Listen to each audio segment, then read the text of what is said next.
The David Pakman Show at davidpakman.com. So the Senate has rejected a bill to ban most abortions after 20 weeks of pregnancy or into a pregnancy.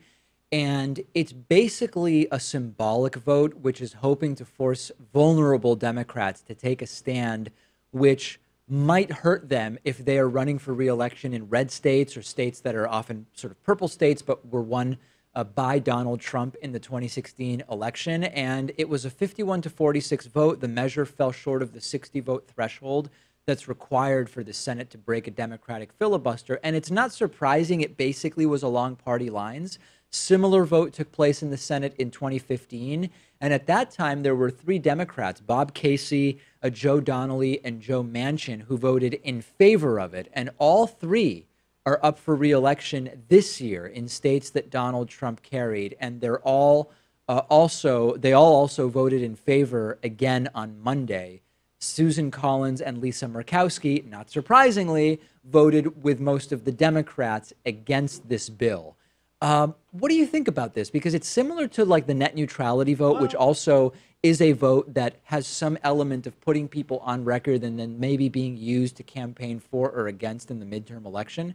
What's your sense of this vote? I don't know. I think it's pretty despicable, honestly, because this is such a personal issue and it's entirely for political posturing, whereas the net neutrality bill actually does have some chance. I mean, like, they have 50 votes in the Senate. You only need one more. And then if it does pass, then you're halfway there. Well, to play devil's advocate, symbolic. the people who believe that life begins at conception would say this is not a personal issue of just women deciding what to do with their bodies. They would say this is the paramount issue. It is an issue of human rights, and it is an issue of preventing the murders of unborn children. So I agree with you, and I happen to share your view. But if you believe that life begins at conception, it's the issue of killing babies or unborn babies or whatever you want to call them is not a personal issue. It's an issue of defending children or whatever. But if you think that life begins at conception, then you want an all-out abortion ban, not 20 weeks. And I understand that's maybe what they could reasonably shoot for. Sure. A lot of them do believe, when you talk to them, they say, well, we want a total abortion ban, but in order to do that, we need to start moving back somehow. So let's start with the 20-week threshold. And then once that's law, then we can continue to push. I mean, this is their argument. It's certainly a viable debate that we can have, but they know that they don't have the votes. It's entirely to get these Democratic senators on record. And, you know, it seems like it's below the belt in a certain way. I guess it really isn't. I don't know. I mean, I don't think it's going to work ultimately because it's not going to. Legal abortion has a 57% favorability higher than ever in the country, and that's higher than ever. I don't know exactly how those numbers stack up in those purple states that some of these Democratic senators are vulnerable in. But we'll see, I guess. To finalize the devil's advocate thing, you said part of the reason why you're against this is that it doesn't have any chance.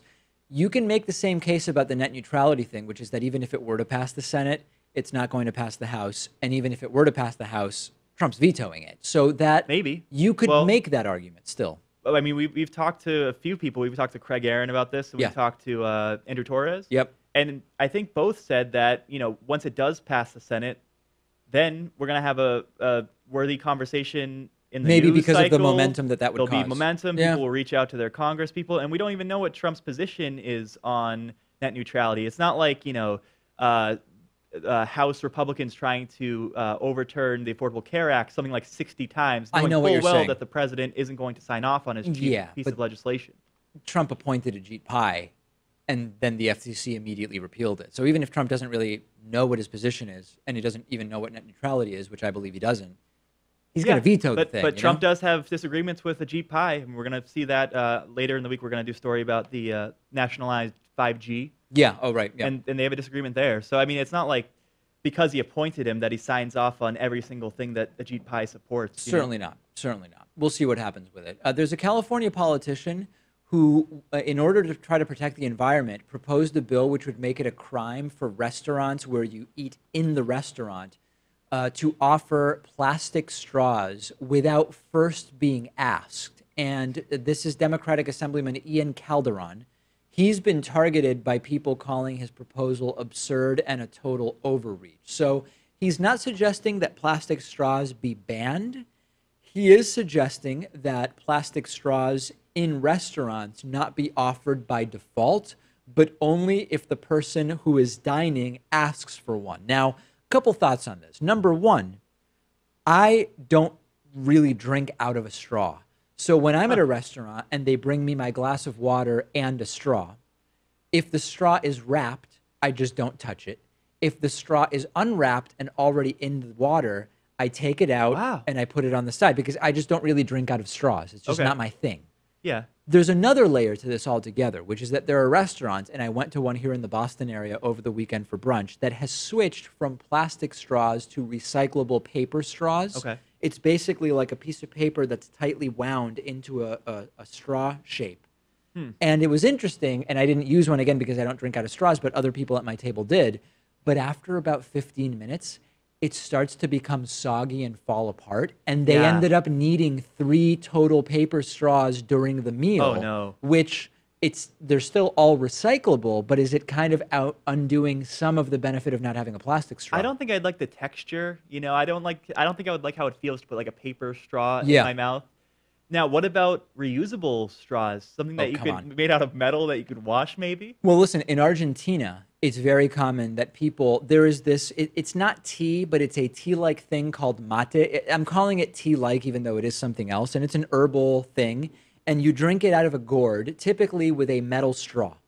And typically people also share the same metal straw, so you pass it around. It's very unhygienic, but it's a communal thing. Yeah, exactly. And people bring their own metal straws with them. I mean, in other words, people have a kit, I guess is what I mean, with their gourd and their metal straw. And I don't know why we're even talking about that because it doesn't directly relate, but it's a metal straw thing. And then even more interestingly, in Uruguay, it's common for people to walk on the street with their gourd and their metal straw and then a thermos of hot water, because the way it works is that you steep it many, many times. So like you fill it with water and you drink the water out of the gourd, but then you add more water and you can kind of like drink out of it throughout the day. And in Uruguay, it's very common to see people walking the streets with their little thermos and their wooden gourd, and gourds are wood, right? Or at least some of them are. Yeah. And their metal straw, and Okay. it has nothing to do with plastic straws in California restaurants, but just a little flavor from South America for you. I hope you don't want me to respond to that. Please respond to the use of metal straws in Argentina. Yeah. Okay, so back to the story. Yeah, now. back to the story. The penalty for these restaurants, if they just give out straws and don't ask the people ahead of time, is hilarious. It's a $1,000 fine and or 6 months in prison. It's absurd. It's absurd, and I get it. He's trying to do something for the environment, is Mr. Calderon, but this doesn't seem like the right way to go about it, and I understand why he's being criticized. It's just 6 months in jail for giving people straws without the straw being asked for. I mean, come on. This bill sounded ridiculous to begin with, but 6 months in jail, that's the final straw. That's it. That's the final straw. Absolutely. Good one. Massachusetts Congressman Joe Kennedy III is going to be giving tonight's Democratic response to Trump's State of the Union address. I kind of like this. He's super young. He's 37. He is also a Kennedy, so he's part of that dynasty. But I find him to be astute and articulate in a way that is appealing to me. And I think that this is an interesting one. And he is sort of seen as a rising star in the Democratic Party, although I'm hesitant of more political dynasties. Yeah. Well, he's intelligent. He's measured.